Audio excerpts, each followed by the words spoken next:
अस्सलाम students, chapter number 12 electrochemistry का first topic हम डिस्कस करने जा रहे हैं और वो है इंट्रोडक्शन। इंट्रोडक्शन की अगर हम बात करें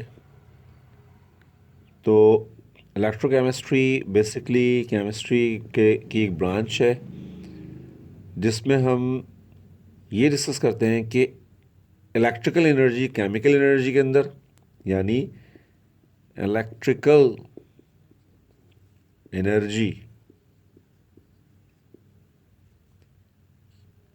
केमिकल एनर्जी में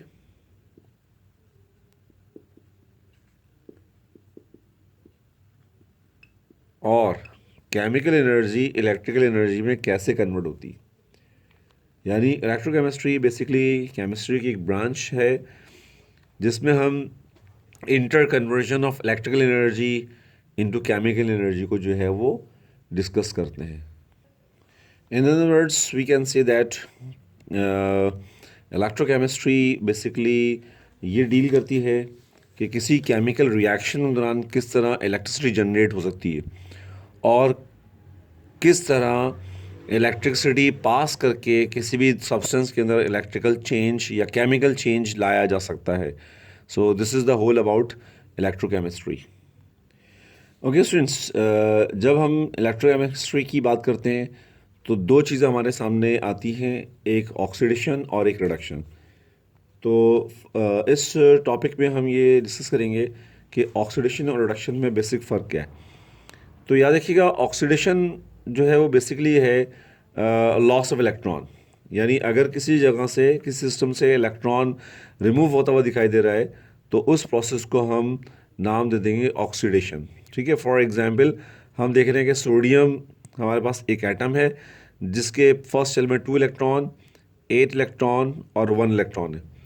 तो अब सोडियम अगर अपना ऑक्टेट कंप्लीट करना चाहता है तो ये अपना एक इलेक्ट्रॉन लूज़ करेगा, और जब ये अपना इलेक्ट्रॉन लूज़ करेगा तो इस पर चार्ज आ जाएगा प्लस। ठीक है, और 2, 8 इसकी इलेक्ट्रॉनिक कॉन्फ़िगरेशन हो जाएगी और एक इलेक्ट्रॉन जो है वो इसमें से आउट हो जाएगा। तो अगर हम ये कहेंगे कि सोडियम में कौन सा प्रोसेस हुआ, तो हम ये कहेंगे कि सोडियम में ऑक्सीडेशन का प्रोसेस हुआ। बिल्कुल इसके कंपैरिजन में अगर हम रिडक्शन की बात करते हैं तो gain of electron is called as reduction. Let's suppose chlorine हमारे पास एग्जांपल है 2, 8 एंड 7। क्लोरीन को अपना लास्ट शेल कंप्लीट करने के लिए एक इलेक्ट्रॉन की रिक्वायरमेंट है। क्लोरीन क्या करेगा, कहीं से एक इलेक्ट्रॉन को गेन करेगा और गेन करते इस पर चार्ज आ जाएगा माइनस, और ये 2, 8, 8 हो जाएगा। और यहाँ हम क्या नोट कर रहे हैं, हम ये नोट कर रहे हैं कि इलेक्ट्रॉन क्लोरीन ने ऐड किया, इलेक्ट्रॉन क्लोरीन के पास आया, तो इस प्रोसेस को हम नाम दे देते हैं रिडक्शन।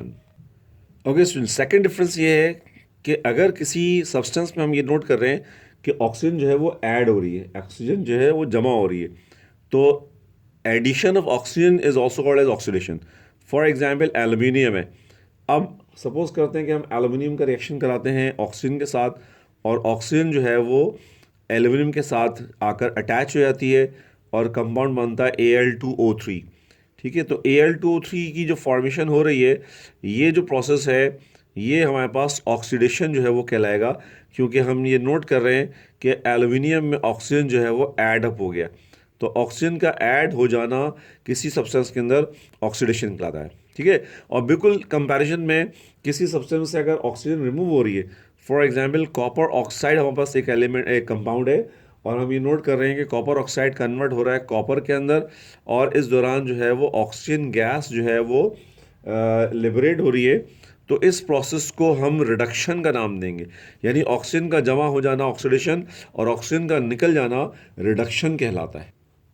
ओके स्टूडेंट्स, थर्ड हमारे पास जो कंपैरिजन है वो हम ये नोट करते हैं कि अगर किसी चीज़ में से हाइड्रोजन रिमूव हो रही है, यानी removal of hydrogen is called oxidation. For example हमारे पास एक रिएक्शन है जिसमें हाइड्रोजन सल्फाइड हमने लिए हुई है और इसका रिएक्शन हम करवा रहे हैं क्लोरीन के साथ। तो आफ्टर रिएक्शन हमने देखा कि सल्फर के अंदर से हाइड्रोजन जो है वो एलिमिनेट हो गई और सल्फर जो है वो फ्री फॉर्म में हमें मिल रहा है, जबकि हाइड्रोजन और क्लोरीन मिलकर जो है वो 2HCl की फॉर्मेशन कर रहे हैं।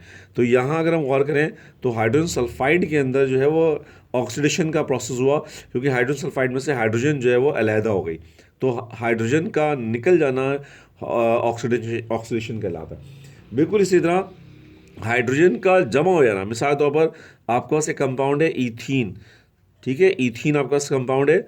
अब ईथीन का अगर मैं रिएक्शन करा दूं हाइड्रोजन गैस के साथ, निकल कैटलिस्ट की मौजूदगी में रिएक्शन होता है, ठीक है। जैसे ही हम रिएक्शन कराएंगे इसका पाई बॉन्ड टूट जाएगा और दो हाइड्रोजन यहाँ पर जाकर ऐड हो जाएंगे, तो हाइड्रोजन ऐड हो रही है, ईथीन कन्वर्ट हो जाएगा ईथेन के अंदर। हम कहेंगे कि ईथीन के अंदर जो है वो रिडक्शन का प्रोसेस हुआ। तो हाइड्रोजन का रिमूव हो जाना, हाइड्रोजन का रिमूव हो जाना ऑक्सीडेशन, और हाइड्रोजन का ऐड हो जाना रिडक्शन जो है वो कहलाता है। नाउ स्टूडेंट्स, अगली जो चीज़ है हमारे पास है वो रिडॉक्स रिएक्शन कहलाता है। रिडॉक्स रिएक्शन का मतलब है कि एक ऐसा रिएक्शन जिसमें साइमल्टेनियसली ऑक्सीडेशन भी हो रही हो और रिडक्शन हो रही हो। फॉर एग्जांपल इस इक्वेशन में हम देखें तो जिंक पर चार्ज जो है वो जीरो है, यानी जिंक ने कोई इलेक्ट्रॉन लॉस नहीं किया हुआ। लेकिन जब जिंक का रिएक्शन हाइड्रोजन क्लोराइड से करवा रहे हैं तो जिंक कन्वर्ट हो रहा है Zn+2 के अंदर। तो Zn+2 का बनना इस बात को शो कर रहा है कि जिंक के अंदर ऑक्सीडेशन का प्रोसेस हो रहा है।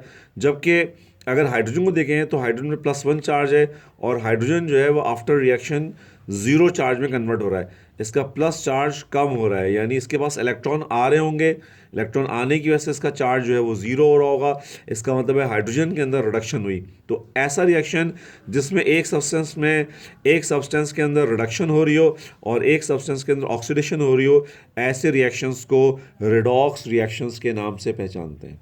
ठीक है, आई होप आज के टॉपिक आपको क्लियर हो गए होंगे। अल्लाह हाफिज़, टेक केयर।